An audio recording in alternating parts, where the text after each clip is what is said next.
I take all the meetings to order. I please rise to the flag salute. I pledge allegiance to the flag of the United States of America and to the republic for which it stands, one nation, under God, indivisible, with liberty and justice for all. I'd like to have Barbie the Open Public Meetings Act. Pursuant to the Open Public Meetings Act, this meeting was ordered in the official documents. This will involve this meeting is being reviewed and will be Roll call. Mrs. Crane? Here. Mr. Green? Here. Mr. Mark? Yes. Here. Let's get a motion for the first public portion for resolutions and ordinances below. Motion. Second. I see no one coming forward. I'd like to close it. All in favor of closing the motion? All in favor of closing public portion? I make a motion closed. Second. All in favor? Aye. Motion to approve the correspondence and reports. Make a motion to approve the correspondence and reports. Second. All in favor? Aye. Aye. Can I get a motion to approve the minutes from March 14th, 2023? Motion to approve minutes. Second. All in favor? Aye. Can I get a motion to approve the bill list? Motion to approve the bill list. Second. What? Mrs. Crane? Yes. Mr. Green? Yes. Mr. Mark? Yes. I'd like to do a motion for R8623, appointing Christina Mulford as the full-time administrative assistant. Motion R86-23. Second. Roll call. Mrs. Crane? Yes. Mr. Green? Yes. Mr. Mark? Yes. I'd like to do a motion for R8723, appointing Megan Pustizzi as full-time administrative assistant. Motion R87-23. Second. Mrs. Crane? Yes. Mr. Green? Yes. Yes. I'd like to get a motion for R8823, authorizing the hiring of Brian Waltimyer as the SLEO Class 2 officer. Motion for R88-23. Second. Mrs. Crane? Yes. Mr. Green? Yes. Mr. Mark? Yes. I'd like to get a motion for R8923, granting the renewal of the term licenses within the Township of Franklin for 2023 to 2025. Motion for R89-23. Second. Mrs. Crane? Yes. Mr. Green? Yes. Mr. Mark? Yes. I'd like to get a motion for R9023, regarding the renunciation of any and all actual or potential interest in the ownership of Block 3301, Lot 1 in the Township of Franklin. Make a motion for R90-23. Second. Mrs. Crane? Yes. Mr. Green? Yes. Mr. Mark? Yes. I'd like to get a motion for R9123, regarding the renunciation of any and all actual or potential interest in the ownership of Block 3301, Lot 2 in the Township of Franklin. Motion for R91-23. Second. Mrs. Crane? Yes. Mr. Green? Yes. Mr. Mark? Yes. I'd like to get a motion for R9323, awarding lawn maintenance service agreement for the Franklin Township Recreation and Administration properties for 2023 to Lawn Connection, West Berlin. Make a motion for R93-23. Second. Mrs. Crane? Yes. Mr. Green? Yes. Mr. Mark? Yes. I'd like to get a motion for R9423, PBA Local 122, Patrolman and Corporals, Memorandum of Agreement for January 1st, 2023 through December 31st, 2025. Motion for R94-23. Second. Mrs. Crane? Yes. Mr. Green? Yes. Mr. Mark? Yes. I'd like to get a motion for R9523 for AFSCME collective bargaining agreement and Addendum and salary guide adjustment for calendar year 23 through 25. Motion R95-23. Second. Mrs. Crane? Yes. Mr. Green? Yes. Yes. I'd like to get a motion for R9623 tax exemption for a totally disabled veteran. Motion R96-23. Second. Mrs. Crane? Yes. Yes. Mr. Mark? Yes. I'd like to get a motion to open the second public portion for any comments. Make a motion. Second. All in favor? Aye.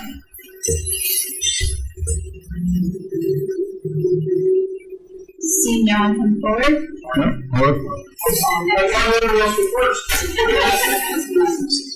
I see someone coming forward. Dave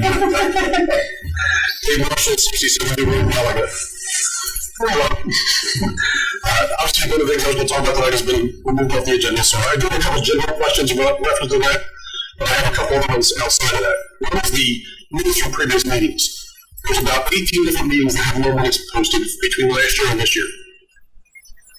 I don't know, is there a certain timeline, guideline, something that's supposed to be followed for, when they're supposed to be posted? Township Committee meeting? I got Township Committee, Planning Board, Zoning, EDC, give me all the dates.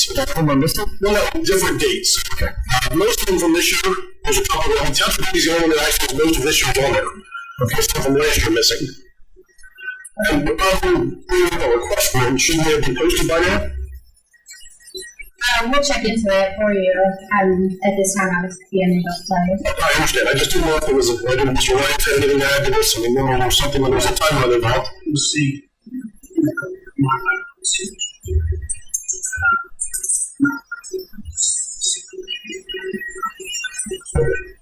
I figured we can. I just didn't know what is the timeline supposed to be for postings or anything. Officially supposed to happen like sometime in that one? yeah, I mean, hopefully may be available as soon as possible. So I'm not aware of any updates about how to sort out the Okay. I'm just curious. I can email the all of you or something, and just let you know what's going on there. Any progress on the dollar store only? The things that we've talked about, complained about, the lights haven't been fixed, the trash is still on the property.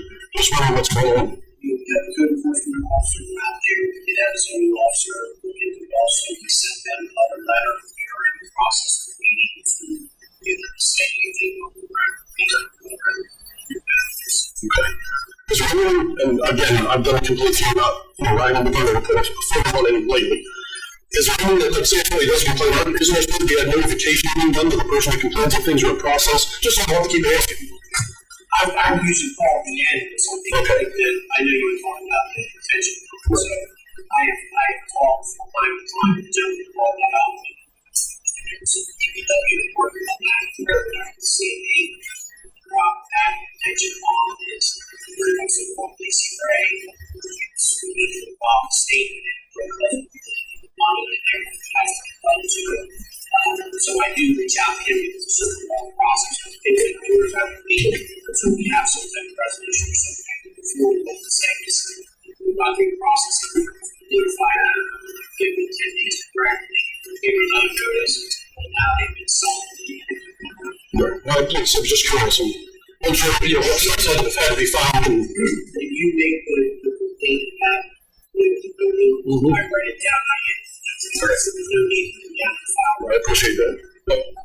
As for the general questions in reference to cannabis, after we have the one light that was pulled off, from the 1986 Delcy Drive.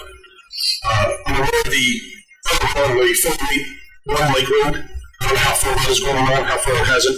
The Scotty Brothers, I don't know if that's in. Is there any other ones? I've heard there's going to be one right down the street from us on Delcy Drive. I've heard there's going to be 2 or 3 along Route 40. Now, these are numbers, I'm asking. The only night the Sluggy Brothers was going on before I came here in 1986 was just a zoning process. We have heard the same thing, calling, questioning, what the township stand on is, and refer them back to the zoning 2021. Yeah, there have been additional. Okay. And as Mr. Lewis said, we're in the process now of transition. Staff. All right, nothing that can be proposed at this point in time on which properties are being looked at? Not that I have but there are. The other question I have is, I understand, if I'm not mistaken, that the ordinance on what we want with the different classes, once before they're approved, 5 and 6 went up. That stays for 5 years, correct? And then it can be at that point in time, it has to be or it can be. We'll go ahead again. Well, what happens is correct, is that you're locked in for a 5-year period for prohibition to where now you can't retract. So back. Okay, but the reason I'm asking is obviously with the retail side, I don't live that far, as you know, from the one down the road, and we see some of the side effects on the retail side there. And that's, obviously, not having it is a good thing, right now, I feel, and that's personal opinion. But I know in 5 years that could change, and that's what I'm asking. I want to make sure everybody understands the wording is correct. Well, I don't know if I understand your question. In 5 years, could retail be allowed? Because right now it's not. Yes. Okay, that's what I was getting towards, right? That's it, thank you. Thank you. Thank you.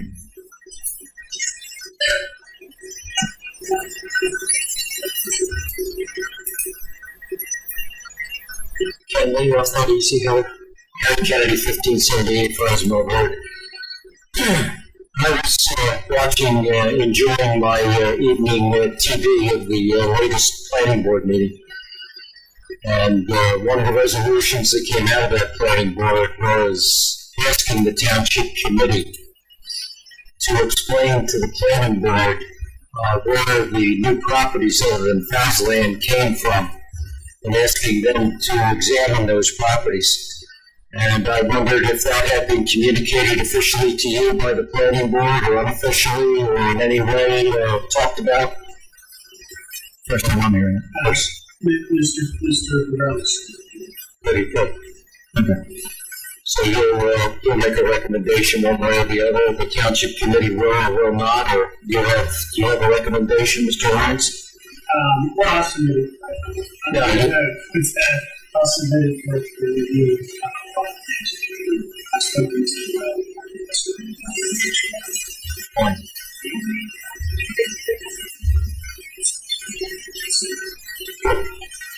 Thank you. I think that might be an interesting investigation. As a very young township committeeman many years ago, before most of you were born, I got to be the chairman in my first year, Mr. Kane, of the Special Investigating Committee investigating allegations at the local school board in this firm.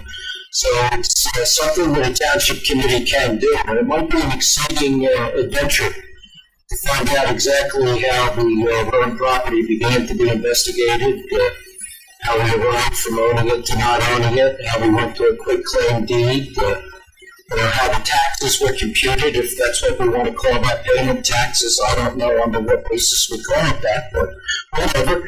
And then finally, as to whether or not there's an option on that property, as according to Mr. Rowan, that there is.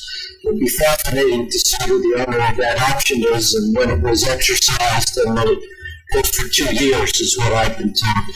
So again, the information, the background, the long-term permutations of that property aren't over, obviously. We're going to be going through a master plan revision, and this township committee can always introduce zoning ordinances and change ordinances and allow things that aren't allowed at the present time.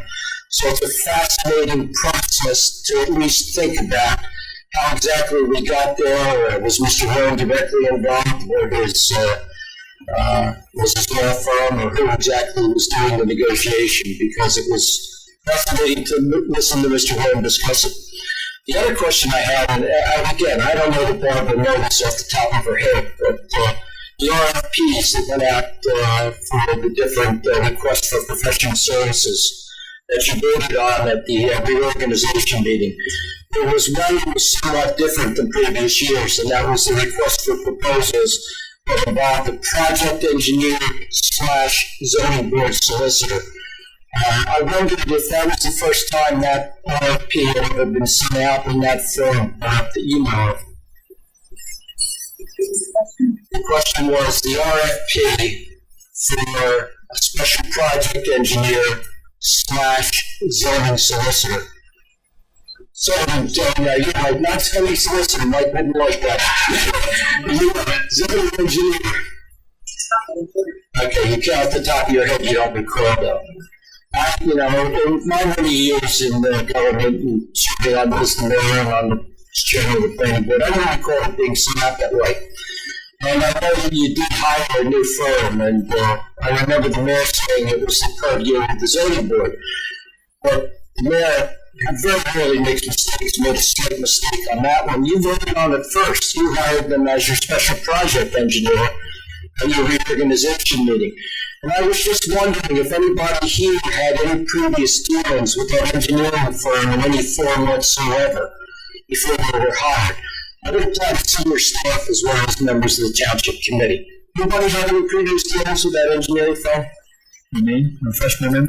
Schaefer, Master, or Schaefer, Master, Schaefer, Master. No. They're right. Nobody can recall ever having any dealings with that engineering firm. Not that I can recall. Okay, so it was a request for proposals that you got. They put in a proposal to be your engineer and to also be the zoning board engineer. Nobody up here remembers ever having any dealings with them. Good. Thank you very much.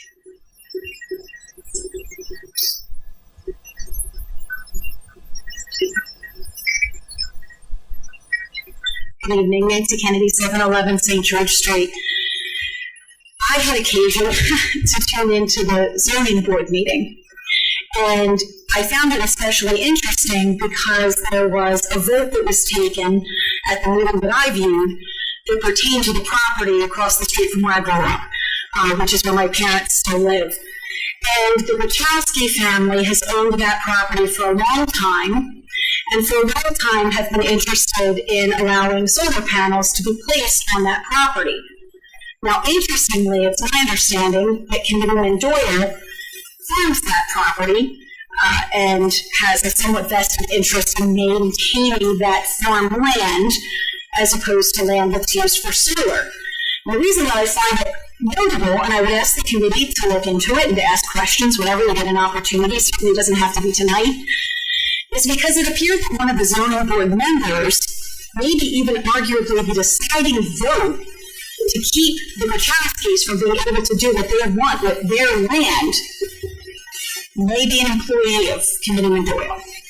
So if there is a conflict there, and I can't swear that the man still works for him, town can be a rumor mill sometimes, but I just ask all of you to please take a quick look at that when you get an opportunity and make sure that there's not a conflict. And on a more positive subject, I mean, this has been a little contentious and I haven't had an opportunity, but Committeeman Marsh, I was very touched when our new lieutenant was sworn in by your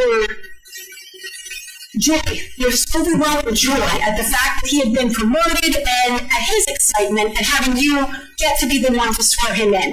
And I know that you told me that you trained him, that you were a mentor for him, and I thought, wow, maybe we wouldn't have so many employees quitting in droves in town hall if we can have the kind of leadership that you showed be extended to the main building. I get calls periodically as a former participant. Just to put Committeeman Doyle's mind at rest, I have no desire at all, and I'll avoid coming back. But I do get calls occasionally, and it seems people are very unhappy in that building. And anything you can do to extend that kind of leadership that we create us at would certainly be appreciated. Thank you all. Have a good evening. Thank you.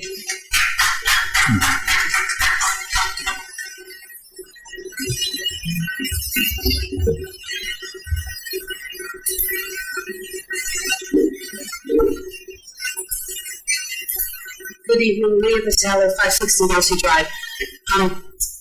The questions I was going to ask today, I'm not going to ask because the person I was going to ask them to is obviously not here.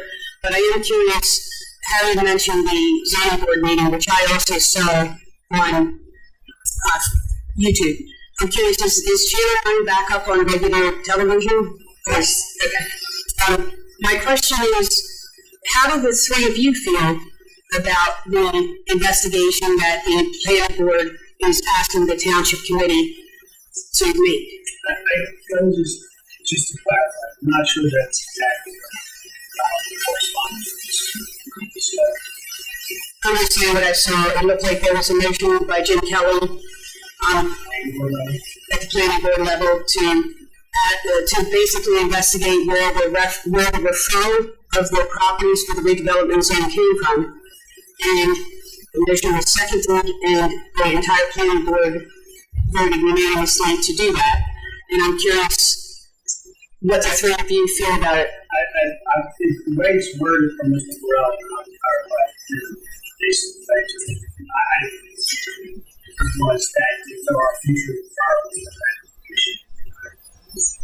Yeah, I don't think that was what the motion actually was, but I'm curious. I'm not going to say wrong. Yeah, But, you know, and I don't want to argue hypothetical, so I'll just ask directly, how do the three of you feel about investigating where the referral came from? I feel that we have placed great people on our planning board and zoning board. And if they're not requesting information from us, then I feel my due diligence would have to be in the favor of what they're requesting and to try to fix the problem. Thank you. And Mr. King, Mr. Marsh? I second that. I mean, we do have good advisory board people. I'm happy for all of our volunteers on our advisory boards, and I'm not a liaison to the planning board, and obviously not on the zoning. But if they were to make recommendations for us to review, then I will review those.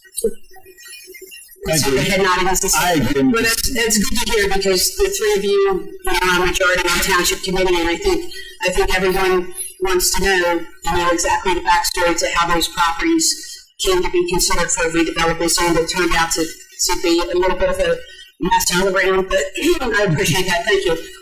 Thank you. Thank you.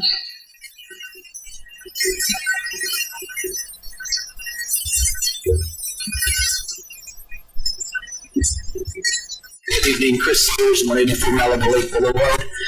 I just have some questions. I come here last week at the planning board meeting where they were supposed to discuss our affordable housing obligations. Report that CME had done that kind of explained it a little bit. I don't know if a lot of these questions I have, I guess maybe are legal questions. Maybe Mr. Lyons could just genuine. Did you have were you active in the negotiations with the Township Housing Center? Okay, it's been a very, very long, one of actually the longest in the entire state. Yeah. I believe we were like the second to last or something. Yeah, it was through a series of royalty separate materials. Okay. Now, this settlement, I believe, was it voted on this past summer to accept the settlement? Or? It was voted on, I couldn't get specific. Yeah, but it was voted on. So, these are just practical, they're just genuine, just inquiries. Let's see.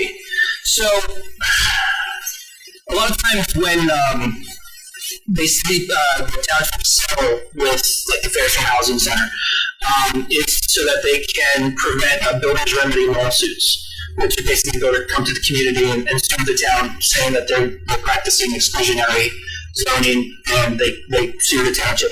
And basically, when you settle with these organizations, correct me, Mr. Hines, if I'm wrong, but when you settle and make a settlement, it prevents the ability for these builders to sue the town. So it gives us a sort of a hedge. Yeah, what happens is there's a repose period for the settlement period, which if you ever perfected, only runs at this point until the end of 2025. So we only have like immunity to lawsuits till 2025. Yeah, and the thing is, during the pendency of this entire litigation, we have received a series of temporary proposals from the defendants. Okay. We have actually now, after this, the litigation is longer than his career, so it's the entire consent that we've been assigned to.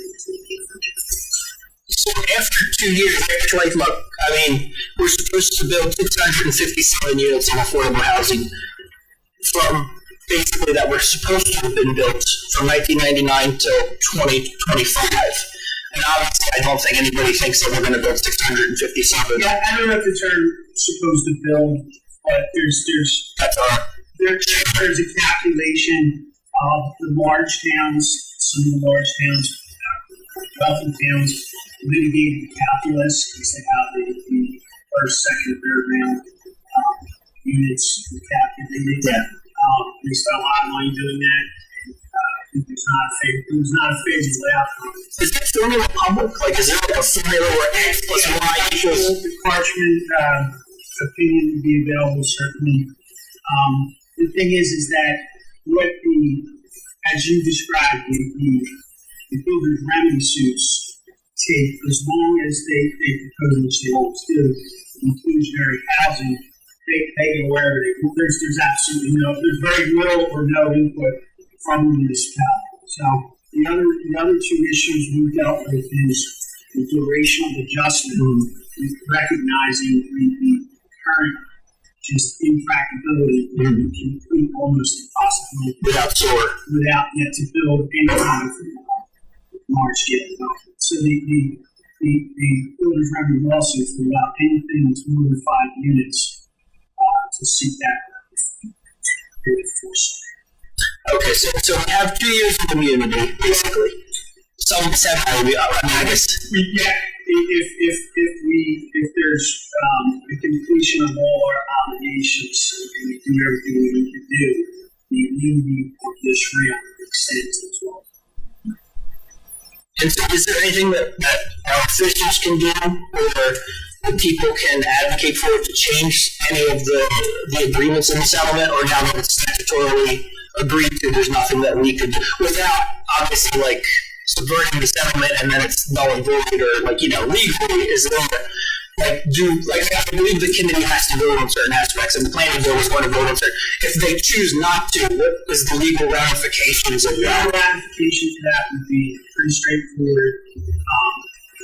What happens at the end of the whole process is a compliance hearing that's conducted by the judge, which there's been a special master, as there always been appointed for this, and she oversees the compliance, and there's adversarial relationship, so to speak, in litigation, not personally, but with the representatives of Fair Share Housing Center.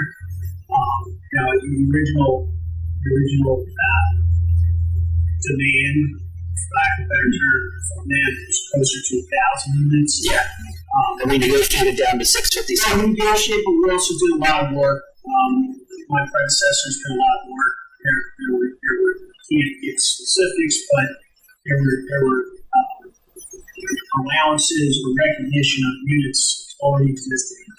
That was very complicated, very time consuming to get quote credits for those units. Yeah. And that was debated, and I wouldn't even really call it negotiated. It was more about the township. It's hard to negotiate with a gun. Again, I'm not asking any realtors Fair Share they've been very professional, but the township committee through the organization did work to have those units recognized to at least lower the quote ultimate number.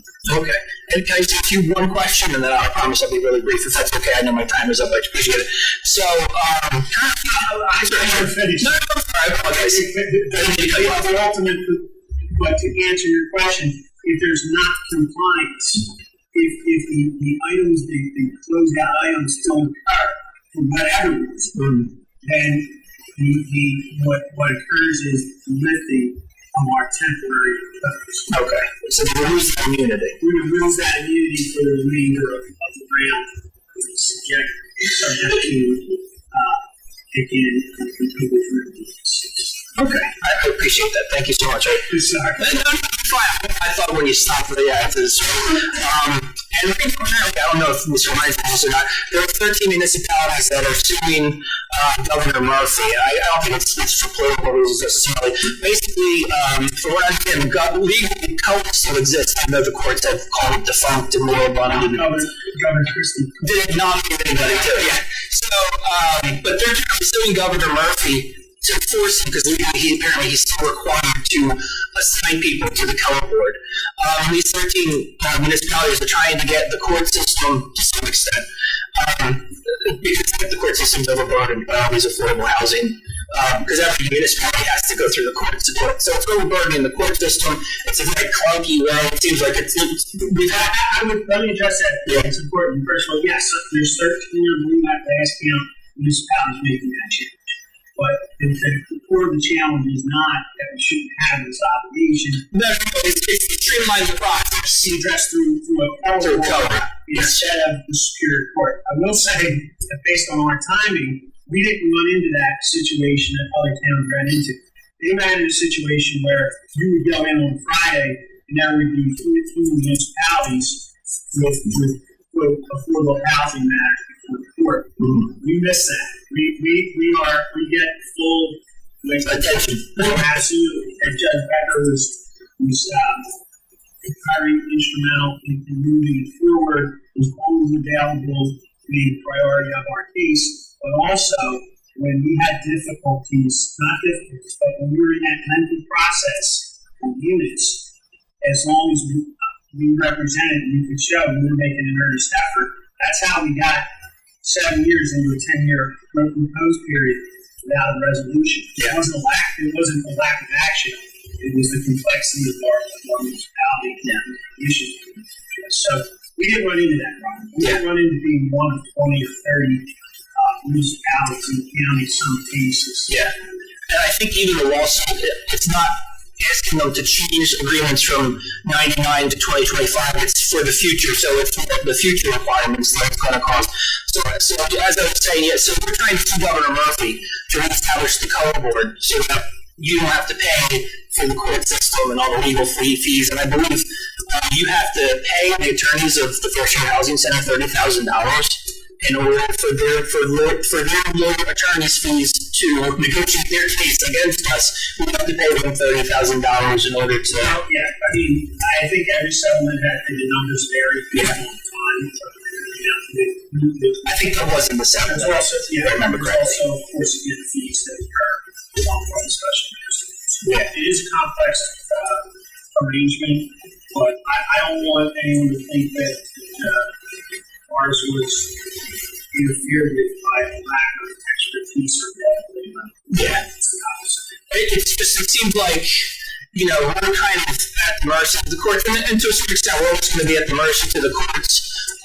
But if we can actually have a functioning color board that has more delineated and clarified statutes of what this municipality needs to do, X, Y, and Z, and to try to get maybe the activists out of the lawsuits that we have to actually pay in order for them to negotiate down with us.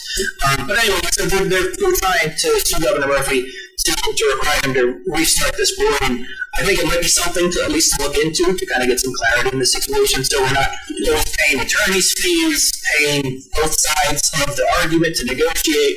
So it's just something I thought I'd bring to your attention. I appreciate that. But thank you, Matt, Mr. Lyons. Appreciate it. Thank you. Anyone else? Okay, seeing no one else, I'd like to close the second public portion. Motion to close. Second. Committee reports. Anything? Environmental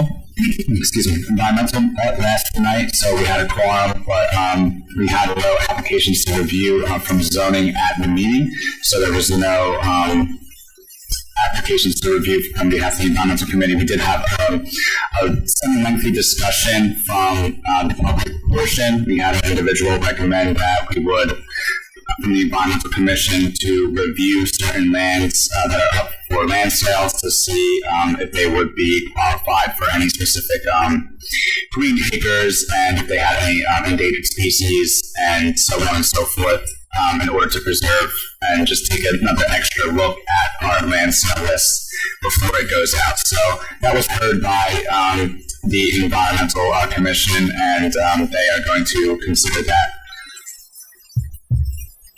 And the Environmental Commission is planning a park cleanup in April, so be on the lookout for that. As of right now, it is April 22nd, but it is subject to change, and be on the lookout. They will have that location, and I believe the chairman will start posting that around, and I'll have that date and time and location set before it occurs in the next meeting.